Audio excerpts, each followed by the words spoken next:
सरमाया डूब गया, इन्वेस्टर्स भाग गए। ईरान के साथ जंग के बाद दुबई की मईशत तबाह हो गई। इन्वेस्टर्स धड़ाधड़ अपना पैसा निकालने लगे और सिंगापुर की तरफ कूच करने लगे। इस सारी सूरत के बारे में अज़हर अली से बात करते हैं। अज़हर भाई, दुबई की चकाचौंध देखकर इन्वेस्टर्स धड़ाधड़ आ रहे थे, लेकिन ईरान के साथ जंग के बाद दुबई से इन्वेस्टर्स भाग रहे हैं। कोई सिंगापुर जा रहा है, कोई यूरोपियन कंट्रीज़ जा रहा है। तो दुबई और यूएई की मईशत तो लगता है कि बिल्कुल डूब ही गई है। अदिल भाई, दुबई जो है वो सरमायाकारों की एक जन्नत थी जो उजड़ गई है, और इस पे बहुत वक्त लगाया गया था, बहुत पैसा इन्वेस्ट किया गया था, बहुत सी सहूलतें दी गई थी जो दुनिया में कहीं नहीं थी। मिसाल के तौर पे टैक्स रेट, वहाँ पे टैक्स बिल्कुल भी नहीं था, आपको इनकम टैक्स पे भी कोई टैक्स नहीं देना था। तो बहुत सारे लोग यहाँ पे पैसा ला रहे थे। रियल स्टेट बहुत तेज़ी से बूम कर रहा था, और रियल स्टेट के बहुत से ऐसे प्रोजेक्ट्स थे जो अगले 10-20 साल के लिए लाए जा रहे थे, और बहुत ही तेज़ी से इन्वेस्टमेंट की जा रही थी वहाँ पे। और जितने भी लोग थे, फार ईस्ट में थे या यूरोप में थे या अमेरिकन रीजन के थे, वो एक एक करके दुबई लैंड करना शुरू हो गए थे अपने पैसे के साथ, और वो इस खत्ते को देख रहे थे तो उनको अंदाज़ा हो रहा था कि हम यहाँ रह भी सकते हैं।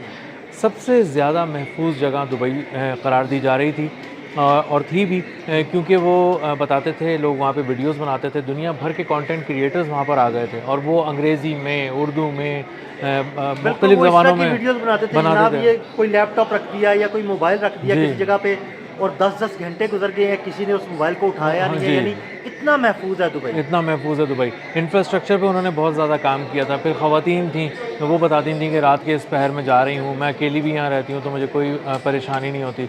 तो एक एक करके बहुत सारी चीज़ें सामने आ रही थी, बहुत सारी वीडियोस सामने आ रही थी, आम लोगों की भी सामने आ रही थी जो बहुत ही ओरिजिनल कंटेंट लगता था।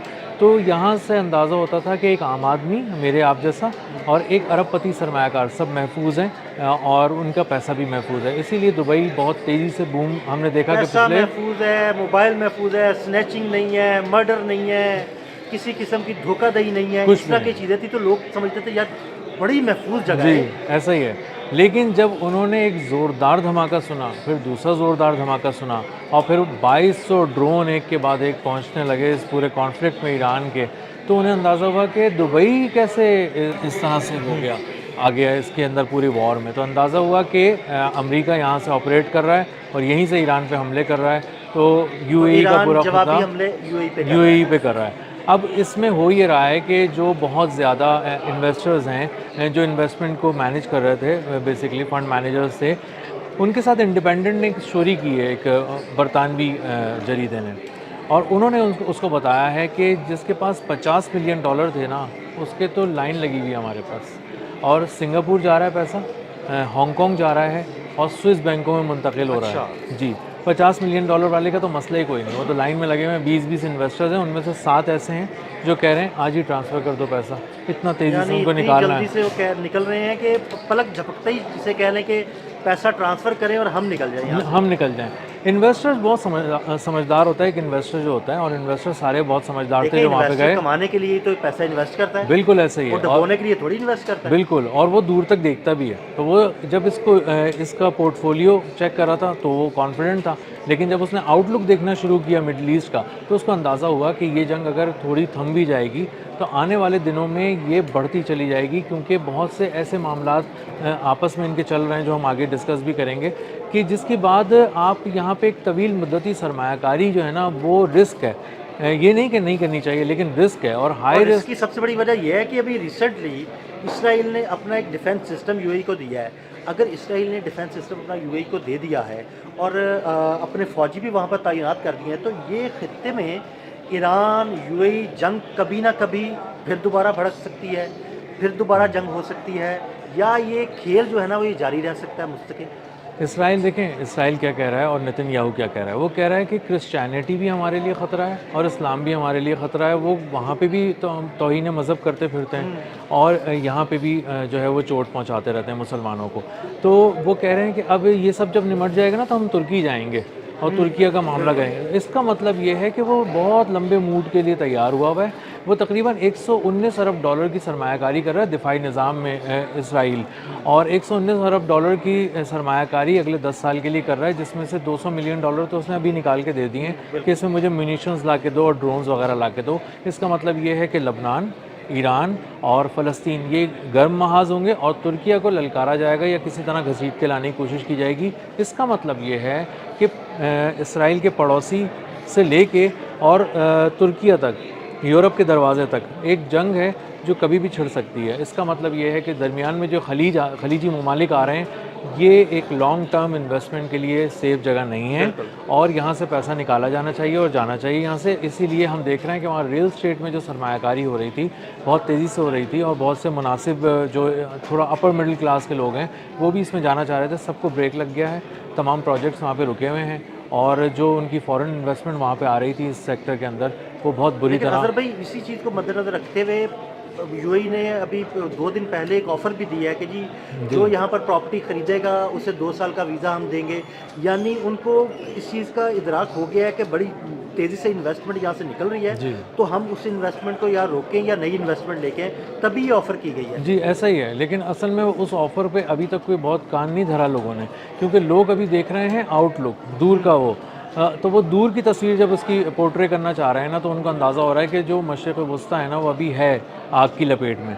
और उसके बाद आप उसको नहीं भूलें अदील भाई, वो जो स्ट्रेट ऑफ हॉर्मुज़ का एक नया नक्शा आया है जिसमें फुजैरा तक उन्होंने फैला दिया और दुबई के करीब तक पहुंच गया स्ट्रेट ऑफ हॉर्मुज़ की सारी जो उसका इंतज़ाम है जो ईरान संभालेगा।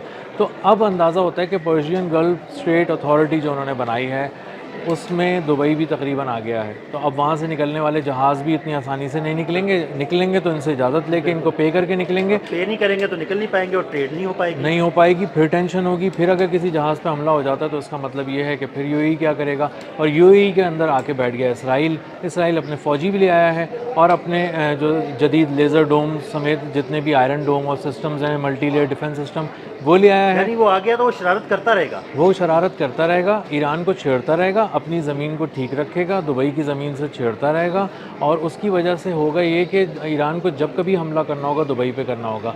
और दुबई में हमला करने का मतलब सीधा सा ये है कि ना वहाँ जॉब के लिए लोग जा सकेंगे इतनी आसानी से, ना वहाँ छोटे बिज़नेस के लिए जा सकेंगे। और जो अरबपति हैं वो तो वैसे ही बहुत समझदार हो गए हैं, उन्होंने देख लिया है, उनके 5-6 साल की तो कम से कम छुट्टी हो गई है।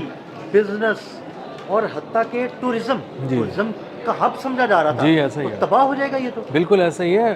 तकरीबन 190 मुल्कों के जो शहरी हैं वो ट्रैवल करते थे वहाँ दुबई।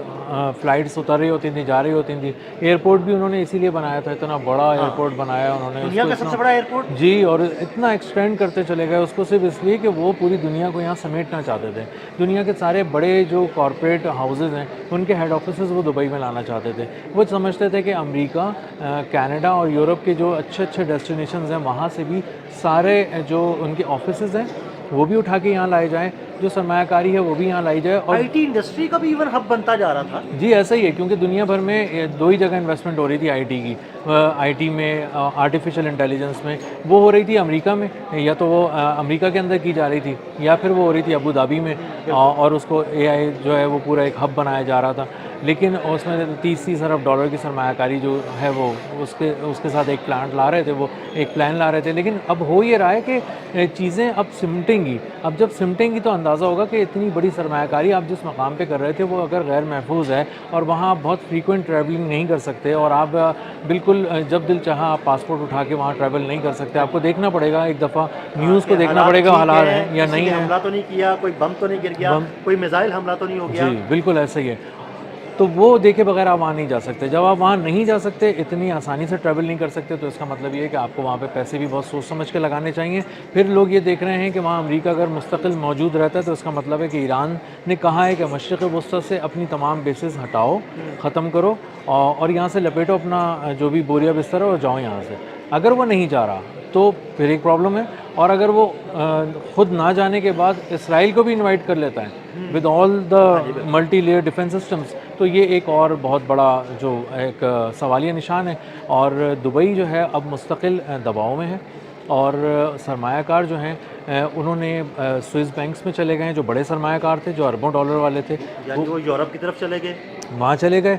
और जो हांगकांग जा सकते थे वो हांगकांग में गए। जो सिंगापुर में जो बड़े फंड मैनेजर्स बैठे हुए हैं, हांगकांग बेस्ड बैठे हुए हैं, और मलेशिया वगैरह में बैठे हैं, उनसे बात कर रहे हैं कि किस तरह निकल सकते हैं। और वो अपनी स्टोरीज़ में लोग लिख रहे हैं कि $50 मिलियन वाले तो लाइन में लगे हुए हैं, और उसमें से वो कह रहे हैं कि जितनी जल्दी हो निकालो। और ट्रांजैक्शंस का भी पता कर रहे हैं कि कितनी बड़ी ट्रांजैक्शन एक वक्त में हो सकती है। तो शुरू में थोड़ा सा टेक्नोलॉजी ग्लिचेस की वजह से उनकी इतनी तेज़ी से इन्वेस्टमेंट नहीं जा सकी थी वहाँ से, लेकिन उसके बाद उन्होंने देखा कि जैसे ही ग्लिचेस दूर हुए टेक्नोलॉजी के हवाले से, उन्होंने एक एक दफ़ा में बहुत बड़ा पैसा वहाँ से निकाला है, बड़ी रकम वहाँ से निकाली है।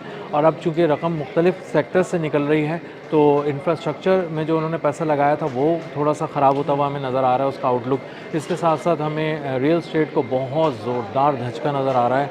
चीज़ें तैयार रखी हुई हैं, चाबियाँ तैयार हैं, कोई लेने वाला नहीं है वहाँ पे, और आगे भी अंदाज़ा होता है कि लेने वाला कोई नहीं होगा। जो सबसे महंगी जगहें थी ठहरने की टूरिज़म में, बुर्ज खलीफा देखना चाहते थे, अमीर लोग वहाँ जाते थे, स्टे करते थे, लाखों डॉलर एक रात का अदा करके वहाँ ठहरते थे, व्यू लेते थे, वो सब ख़त्म हो गया है। दुबई मॉल खाली है और उस तरह से वो नहीं नज़र आ रहे। और वो कुछ लोगों ने कहा कि जो वहाँ पे मज़दूर वगैरह थे या जो ऐसा तबका था जो लो इनकम कहते हैं, तो वो कहने लगे कि यार दुबई मॉल देखो कितना खाली है, देखने को मिल रहा है, वरना तो यहाँ की पार्किंग में भी जगह नहीं थी, और अमीरों ने हमारे देखने के लिए कुछ नहीं छोड़ा था। आज हम दुबई में जहाँ चाहे घूम सकते हैं, क्योंकि यहाँ कोई है नहीं।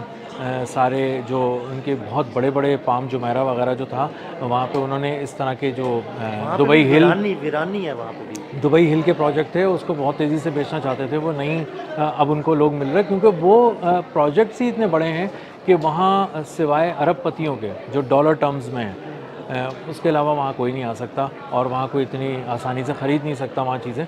तो ये बड़े प्रोजेक्ट्स खाली हैं और सरमायाकार वहाँ से भाग गए हैं, और अभी बहुत अरसे तक अंदाज़ा होता है कि वो वहाँ पे आने वाले नहीं हैं सरमायाकार। बहुत शुक्रिया अज़हर भाई ने बड़ी तफसील के साथ इस सारे मामले पर रोशनी डाली। मज़ीद अपडेट्स के लिए हमें फॉलो करते रहें। अदील अहमद और अज़हर अली ख़ान को इजाज़त दीजिएगा।